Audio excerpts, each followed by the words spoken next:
우리 함께 하나님 말씀을 나누겠습니다. 에스더서 9장 20절에서 32절까지의 말씀을 함께 나누겠습니다. 다 찾으신 줄로 알고 제가 읽겠습니다. 모르드게가 이 일을 기록하고 아하수에로 왕의 각 지방에 있는 모든 유다인에게 원근을 막론하고 글을 보내어 이르기를 한 규례를 세워 해마다 아달월 14일과 15일을 지키라. 이달 이날에 유다인들이 대적에게서 벗어나서 평안함을 얻어 슬픔이 변하여 기쁨이 되고 애통이 변하여 길한 날이 되었으니 이 두 날을 지켜 잔치를 베풀고 즐기며 서로 예물을 주며 가난한 자를 구제하라 하며 유다인이 자기들이 이미 시작한 대로 또한 모르드게가 보낸 글대로 계속하여 행하였으니 곧 아각 사람 함므다다의 아들 모든 유다인의 대적 하만이 유다인을 진멸하기를 꾀하고 부르 곧 제비를 뽑아 그들을 죽이고 멸하려 하였으나 에스더가 왕 앞에 나아감으로 말미암아 왕이 조서를 내려 하만이 유다인을 해하려던 악한 꾀를 그의 머리에 돌려보내어 하만과 그의 여러 아들을 나무에 달게 하였으므로 무리가 부르의 이름을 따라 이 두 날을 부림이라 하고 유다인이 이 글의 모든 말과 이 일에 보고 당한 것으로 말미암아 뜻을 정하고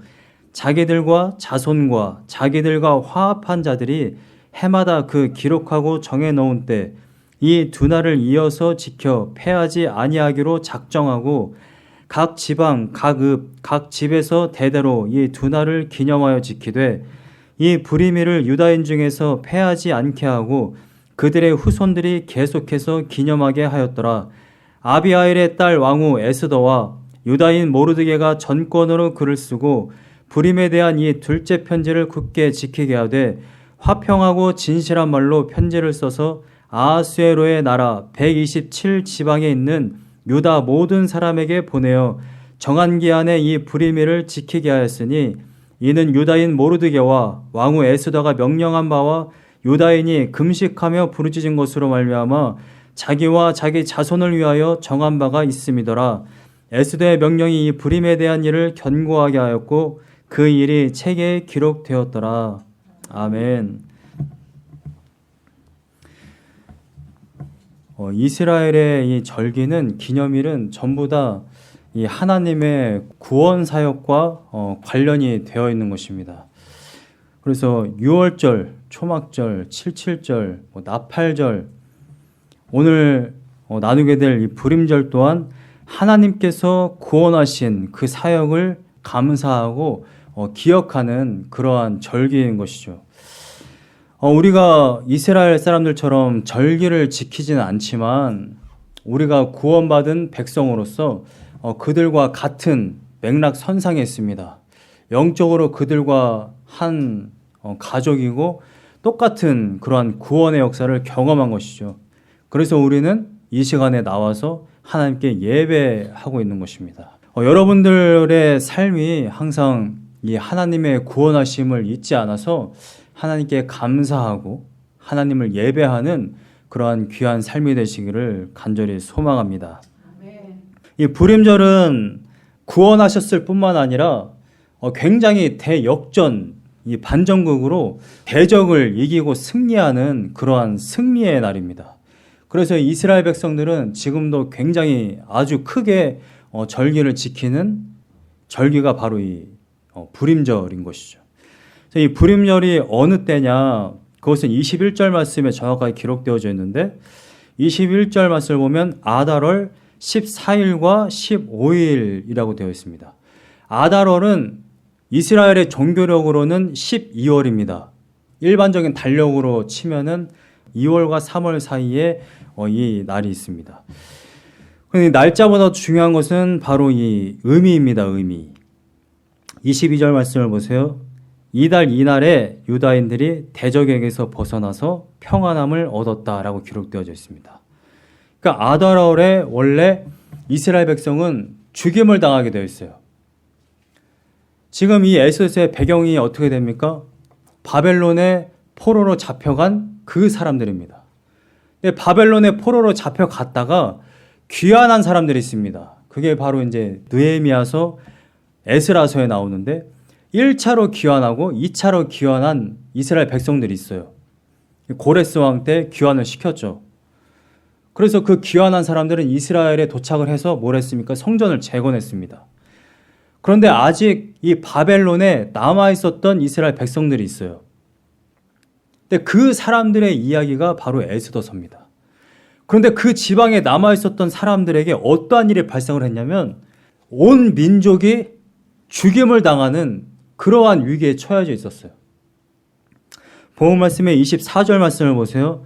24절 말씀을 보면 아각 사람 함므다다의 아들 모든 유다인의 대적 하만이 유다인을 진멸하기를 꾀하였다라고 기록되어 있습니다. 하만이라는 사람이 어떤 사람이냐? 아각 사람 함므다다의 아들이라고 되어 있죠. 이 아각 사람이 도대체 누구냐? 아각 사람이 누구냐면 사무엘상 15장 말씀을 보면 이 아각 사람은 아말렉 족속의 후손입니다. 그래서 아각 왕이라는 사람이 이 사울과 이제 접전을 벌이고 있는 그러한 장면이 사무엘상이거든요. 그래서 이 하만이라는 사람은 아말렉 족속의 사람이라는 것을 보여주고 있습니다. 아말렉 족속이 어떤 민족인지 아십니까? 여러분들 많이 들어보셨습니다만 딱 기억은 나지 않으실 것 같아요. 근데 여러분들 이스라엘 백성이 출애굽을 막 해서 시내산으로 아직 도착하기도 전에 시내산으로 막 걸어가고 있는데 이스라엘 백성이 그 행렬이 있지 않습니까?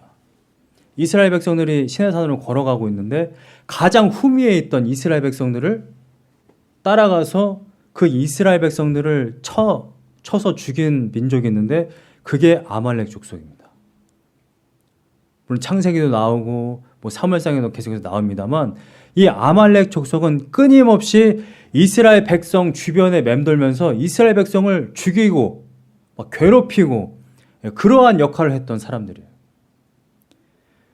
오늘 본문 말씀에 20절부터 22절 말씀을 보면 모르드게가 지금 편지를 쓰는 내용이 나오는데 모르드게라는 사람이 누구냐면 베냐민 지파입니다. 이 성경이 재밌는 거는요. 우리가 족보를 읽을 때는 굉장히 족보를 도대체 왜 읽어야 되나 너무 힘들다라는 생각이 들지만 족보를 쭉 읽어보면 아, 이 사람이 그 사람이구나 라는 것을 알게 됩니다. 모르드게가 베냐민 지파예요. 모르드게에 대해서 2장 5절 말씀에 되어 있는데 뭐 기스의 후손이 이렇게 되어 있습니다. 여러분 베냐민 지파고 기스의 아들이 나오는데 그게 사무엘상에 나오는 사울왕입니다. 사울왕. 사울왕은 기스의 바로 직계 후손이에요. 아들이에요. 근데 이제 모르드게는 기스의 후손이라는 이제 표현을 쓰고 있습니다. 베냐민 지파. 사울왕과 그 500년 전에 벌써 사울왕과 계속해서 싸웠던 그 아각왕, 그 아말렉 족속, 그 사람이 바로 이 하만의 선조였다라는 것을 보여주고 있습니다. 여러분, 우리 영적인 삶 가운데 계속해서 보여주는 것이 무엇이냐면 이 영적인 길, 우리가 천국으로 가는 길을 막는 그러한 자들이 있어요. 그 자가 누굽니까? 네, 이럴 때 옆에 계신 분을 보시면 안 돼요. 우리가 하나님께를 계속해서 가려고 하고 하나님 나라로 가려고 할 때 계속해서 방해하는 무리. 사탄이죠, 사탄.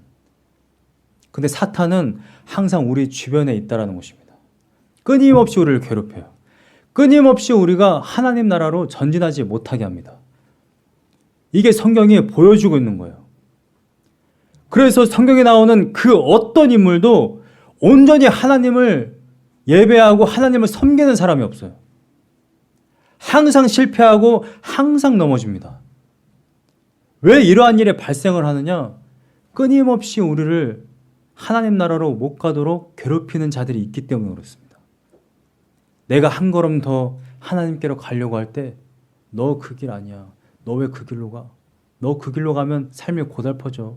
내가 너 죽일 거야. 끊임없이 죽이려고 하는 자들이 있어요. 오늘 본문에 나오는 이 하만처럼. 하만이라는 사람이 왜 모르드게를 죽이고 또 이 민족을 죽이려고 했는지 여러분들이 내러티브를 보시면 아시는데 하만이 이때 당시에 제2인자입니다. 왕은 아하수에로 왕이에요. 근데 제2인자인 하만이 어떤 이제 잔치를 벌이고 있는데 그 잔치에 하만이 들어가는 길에 모르드게가 서 있었어요. 모르드게는 하입 관리였습니다. 그런데 모르드게는 인사를 안 한 거예요. 모든 사람들이 이 하만이라는 사람이 이 바벨론의 제2인자였기 때문에 고개를 숙이고 하만을 찬양했어요. 그런데 모르드게는 하만에게 절을 할 수 없는 거예요. 왜냐하면 철천지 원수거든요. 대를 계속해서 거듭해서 이스라엘 백성을 괴롭혔던 민족, 우리의 원수. 여러분, 여러분들의 원수인 민족에게 고개 숙일 수 있겠습니까? 뒤에서 내 뒷담화 하나만 해도 그 사람이 미워지는 게 우리들의 심정인데, 나의 민족을, 나의 아버지를 괴롭혔던 그 사람들. 여러분, 저는 학창시절 내내 굉장히 성적이 안 좋았던 그러한 과목이 하나 있습니다. 그게 뭐였냐면 일본어예요. 일본어. 고등학교 들어가니까 제2외국어라고 배우더라고요. 어떤 고등학교는 독일어를 배우는 학교도 있고 프랑스어를 배우는 학교도 있고. 그런데 제가 조기 교육이 잘 됐는지 일본어를 배운다는 게 너무 자존심 상한 거예요. 아니, 우리의 할아버지 할머니를 괴롭혔던, 아니 저 민족의 글을 배우다니. 그거는 대한민국의 고등학생으로서 있을 수 없다. 그래서 일본어 선생님이 이렇게 딱 들어오시잖아요. 강단 쪽으로 딱 들어오시면은 저는 그때부터 아예 고개를 숙이고 있었습니다. 여러분, 일본을 미워해야 되는데 선생님까지 밉더라고요. 제가 직접 당한 것도 아닌데 그 정도로 미웠어요. 저는 오늘날에도 막 일본어를 배우고 막 일본에 여행 가는 사람들 있잖아요. 저는 그걸 사실 잘 이해하지 못합니다. 아니, 우리를 그렇게 괴롭혔던 민족의 나라가 뭐가 궁금하다고 저기를 구경을 가고 저기 가서 돈을 써? 라는 생각을 하거든요. 모르드게가 왜 하만에게 고개를 숙이지 않았느냐? 궁금해하실 필요가 없습니다. 성경이 다 말해주고 있어요. 철천지 원수이기 때문에 당연히 고개를 숙일 수가 없는 겁니다. 근데 자신에게 고개를 숙이지 않은 그 모르드게를 보니까 이 바벨론의 제2인자였던 하만은, 원래 하만이라는 이름은요, 왕이라는 뜻이에요. 왕. 왕 족속이죠. 아말렉 족속의 왕 족속이에요. 아각이라는 말을 쓰잖아요. 일부러. 아각의 후손이라고 말하잖아요. 왕 족속이거든요. 그러니까 자기 피에는 그게 끓고 있는 거예요. 나는 원래 왕이었어, 왕. 너희들이 함부로 할 수 있는 그런 사람이 아니야. 그러한 마음이 항상 있습니다. 그래서 모든 사람들이 자기를 경배하는 거예요. 자기에게 절을 하는 거예요. 그런데 한 사람만 안 해요. 모르드게. 얼마나 눈에 가시 같겠습니까? 아니, 모든 사람들이 나한테 절을 하는데 저 사람은 뭔데 나한테 절을 안 하는 거야? 그래서 이 하만이 조사를 해봤어요. 저 사람이 도대체 누군지. 보니까 바벨론 포로의 이스라엘 백성, 유다인 민족의 한 사람인 거예요. 그래서 하만이 결정합니다. 뭘 결정해요? 저 사람을 죽이기 위해서 그 민족을 다 죽이기로 결정합니다. 이 사람이 어느 정도로 악하게 그 일을 행했냐면 아하스웨로 왕에게 가서 이제 조서를 꾸미고요. 법으로 지정을 합니다. 아달월 13일에 그 한 날 이 민족을 전부 다 죽이기로 결정을 해요. 그런데 이 민족을 죽이기로 결정을 하는데 어느 정도로 지금 조서를 썼느냐? 3장의 13절 말씀을 보시면 이렇게 조서를 썼어요. 12째 달 곧 아달월 13일 하루 동안에 모든 유다인을 젊은이, 늙은이, 어린이, 여인들을 막론하고 죽이고 도륙하고 진멸하고 또 그 재산을 탈취하라 라고 이야기했습니다. 지금 그 한 사람 때문에 어린아이와 여인까지 죽이라고 했어요. 그리고 표현을 어떻게 표현을 했냐면 도륙하고 진멸하고 라고 썼습니다. 완전히 다 죽이되 정말 잔인하게 죽이도록 그렇게 지금 왕의 조서를 썼다라는 것입니다. 여러분, 제가 일본 사람을 왜 싫어하는지 아세요? 역사를 공부해 보니까 우리 선조들을 그냥 죽인 게 아니었어요. 정말 잔인하게 죽였습니다. 뭐 다 이야기할 수는 없습니다만 그러한 자료들이 다 있습니다. 그게 막 책으로 다 나와 있거든요. 얼마나 잔인하고 정말 무자비한 그러한 민족인지 몰라요. 여러분, 그걸 생각하면은 정말 피가 들끓죠. 일본을 도저히 사랑할 수가 없습니다. 오늘 나오는 이 하만이라는 사람도 그런 사람이에요. 끊임없이 선조 때부터 이스라엘 백성을 죽이지 못해서 안달이 난 민족입니다. 죽일 기회가 됐을 때 도륙하고 진멸하려고 했어요. 여러분, 이러한 상황 가운데 있을 때 우리는 어떠한 심정이 들겠습니까? 4장의 초반을 보면 모르드게가 하만이 이러한 일을 꾸몄다라는 것을 알고 대성통곡합니다. 굵은 베옷을 입어요. 그래서 이러한 일을 알고 자신의 조카였던 에스더, 왕후가 되었죠. 에스더에게 이러한 이야기를 다 자초지종을 이야기합니다. 그런데 정말 재미있는 사실은 에스더는 처음에 그런 일이 있었군요. 그럼 각자 살 길을 찾읍시다. 저처럼 이렇게 이야기한 건 아니지만 그러한 어투로 이야기를 했어요. 여러분, 오늘날 교회가 되었든 또는 나라의 문제가 되었든 오늘날의 세태는 정말 한국이나 미국이나 이 미국의 이 개인주의가 들어가서 그런지 모르겠지만 이러한 마인드가 정말 강한 것 같아요. 내 옆에 있는 사람이 당장 죽어가도 우리 공동체가 너무 힘들다 할지라도 그래, 나는 살아야지, 각자 알아서 하면 되지. 정말 우리가 나라가 힘들 때 나라를 위해서 정말 부르짖었나? 교회가 정말 힘들 때, 나의 공동체가 정말 힘들 때, 나의 가족이 정말 힘들 때, 나의 친척이 정말 힘들 때 그것을 돌아본 적이 있나? 저는 정말 작은 교회들이 힘든 교회를 도와주고 정말 제가 봤을 때는 몇 명 되지도 않고 너무나도 힘들어 보이는데 자기들 교회 세우기도 급급한 그러한 교회가 선교사님들을 먼저 생각하고 성도들을 먼저 생각하고 홈리스들을 먼저 생각하고 그러한 모습을 봤을 때 속으로는, 한편으로는 그런 생각을 해요. 자기들이나 먼저 쓰지. 내가 볼 때는 이 교회가 더 힘들어 보이는데, 내가 볼 때는 저 성도님들이 더 힘들어 보이는데 어떻게 남을 이렇게 생각할 수 있지?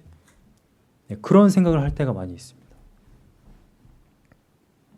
여러분, 그런데 성경은 항상 그런 이야기를 해요. 너희들이 하나님을 정말로 사랑한다면 이웃을 사랑해라. 그것이 열매다. 너의 뿌리가 정말 예수 그리스도 안에서 자라난 나무라면 이웃을 사랑하는 열매를 맺어라 라고 이야기합니다.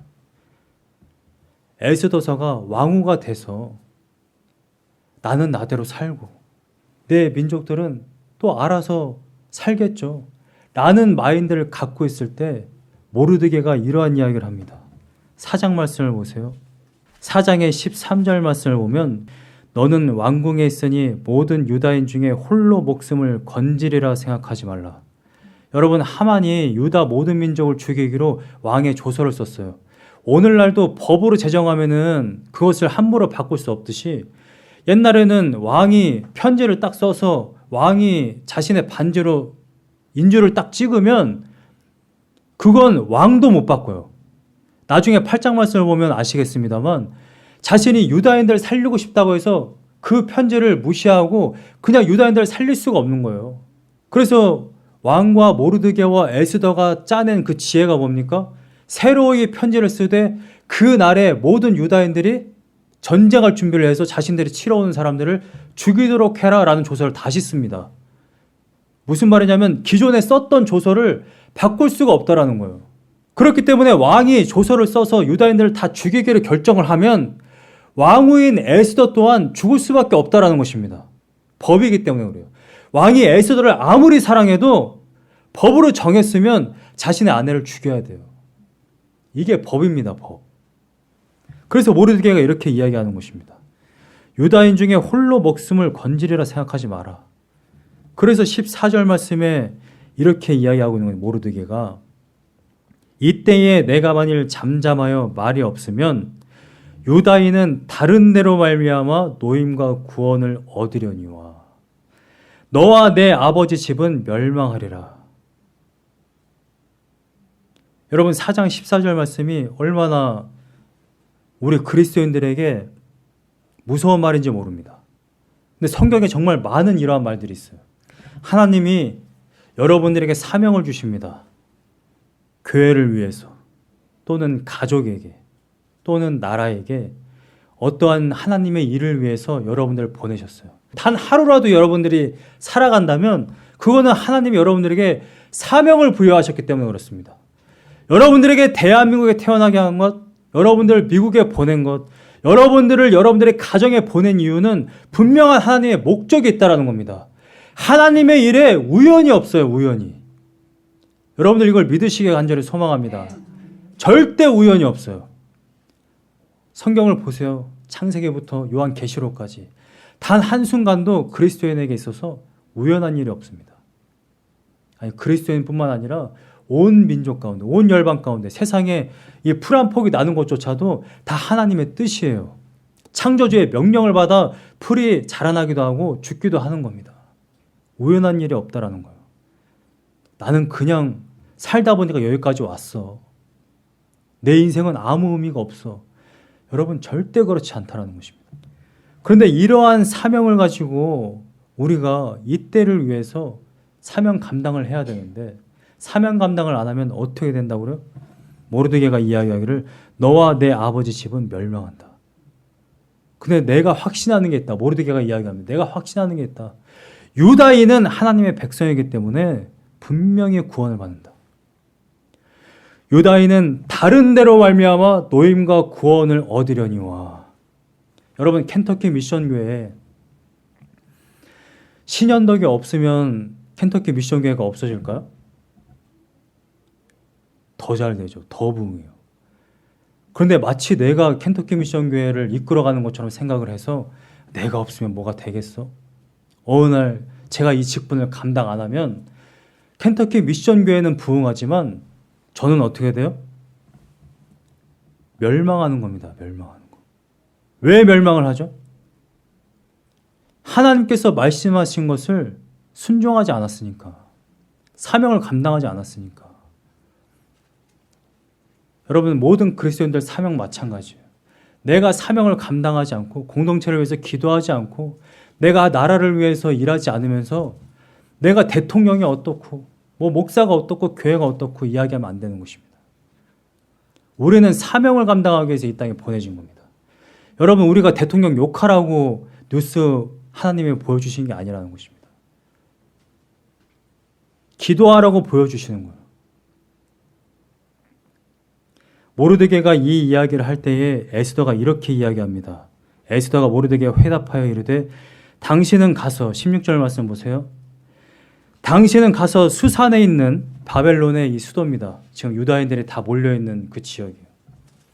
당신은 가서 모르드게 삼촌한테 이야기하는 것이죠. 당신은 가서 수산에 있는 유다인을 다 모으고 나를 위하여 금식하되 밤낮 3일을 먹지도 말고 마시지도 마소서. 지금 중보기도를 부탁합니다. 왜 중보기도를 부탁을 하느냐? 나도 나의 시녀와 더불어 이렇게 금식한 후에 규례를 어기고 왕에게 나아가리니 죽으며 죽으리이다 하니라. 규례를 어기고 왕에게 나아간다라는 말이 무슨 말이냐면 우리도 사극을 보면 잘 알지만 왕에게 가서 아무리 중전이라 할지라도 그냥 문 열고 들어가서 왕이랑 이야기를 할 수 있는 게 아닙니다. 왕이 허락을 해야 돼요. 그리고 허락한 날짜가 있습니다. 그러니까 왕에게 나아갈 수 있는 날짜가 아님에도 불구하고 내가 죽기를 각오하고 왕에게 나가서 내가 이 사실을 다 고할 테니까 삼촌은 지금 유다인들에게 가서 기도를 부탁해달라. 지금 그 이야기를 하고 있는 것입니다. 여러분 우리가 살아가면서 때때로 많은 문제를 경험합니다. 때로는 괴로운 일이 있어요.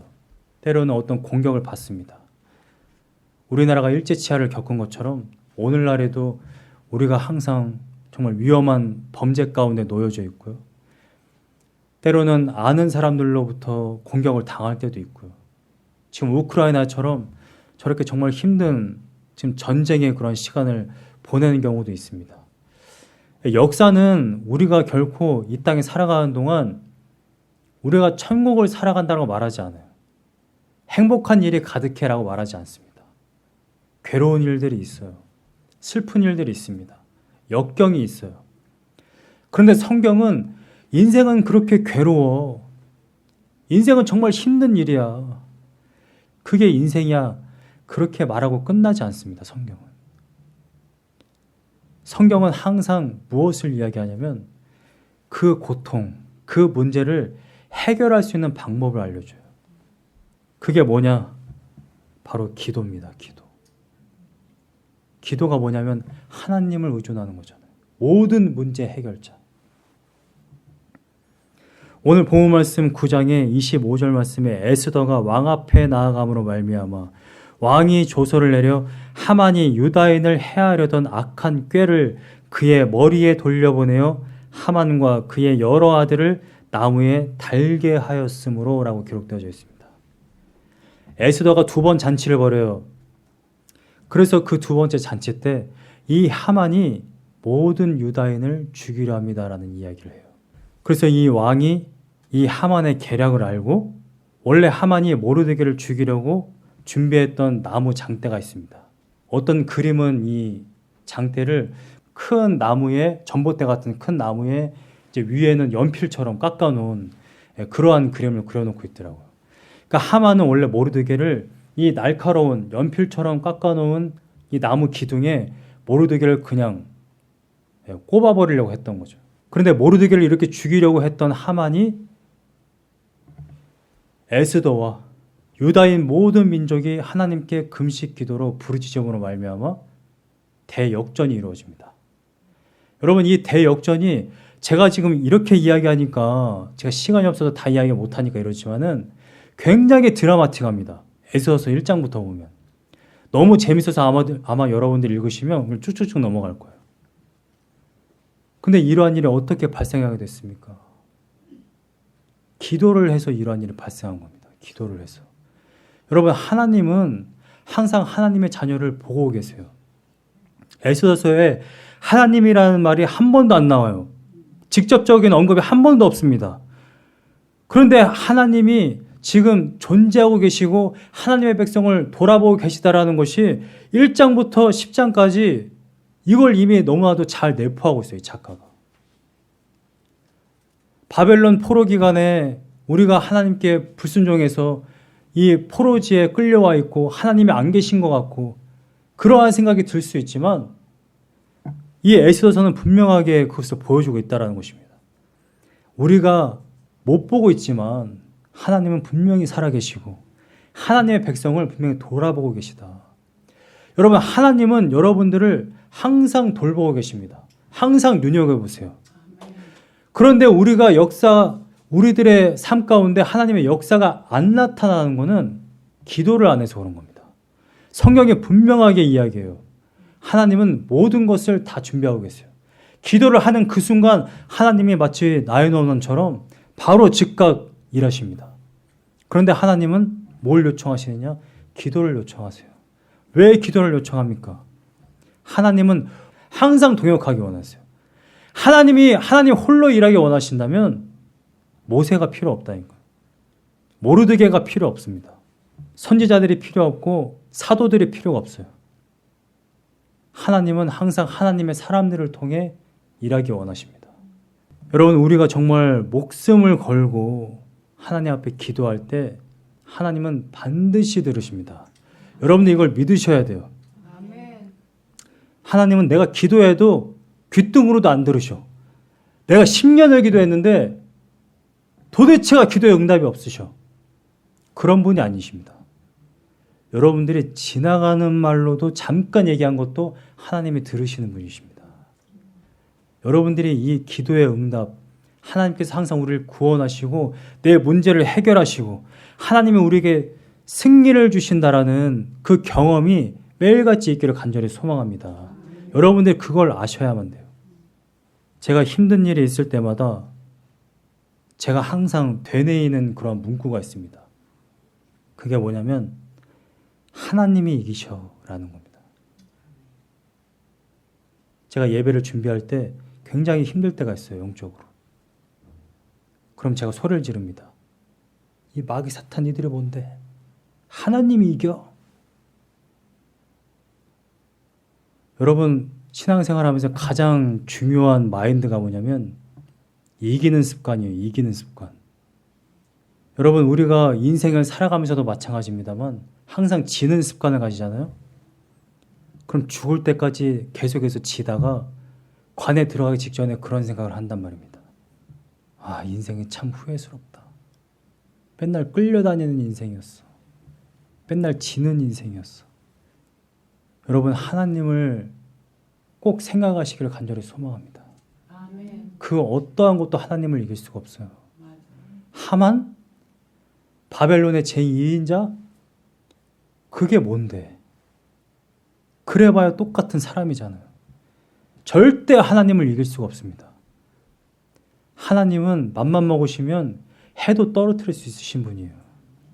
여러분 오늘날의 많은 사람들은 과학이 발전하고 내 생각도 다들 대학 나와서 너무 똑똑하고 그러다 보니까 굉장히 자신들이 이러한 일을 해결할 수 있는 줄 알아요. 우리 민족이 당장 죽게 됐어. 아, 빨리 사람들 모으고 자 장비를 챙겨서 우리가 더 많은 무기들을 사들여서 우리가 한번 이번에 승리해보자. 우리는 효율을 따지고 나의 머리로 계산해서 어떤 문제를 해결하려고 합니다. 여러분 근데 정말 우리가 우리들의 모든 인생을 다 해결할 수 있을까요? 우리가 아무리 노력을 해도 기후가 점점 높아지는 것을 막을 수가 없습니다. 아니 한겨울에 계속 비가 와요. 우리가 막을 수가 없습니다. 여러분 과학이 아무리 발전해도 우리가 이걸 막을 수가 없어요.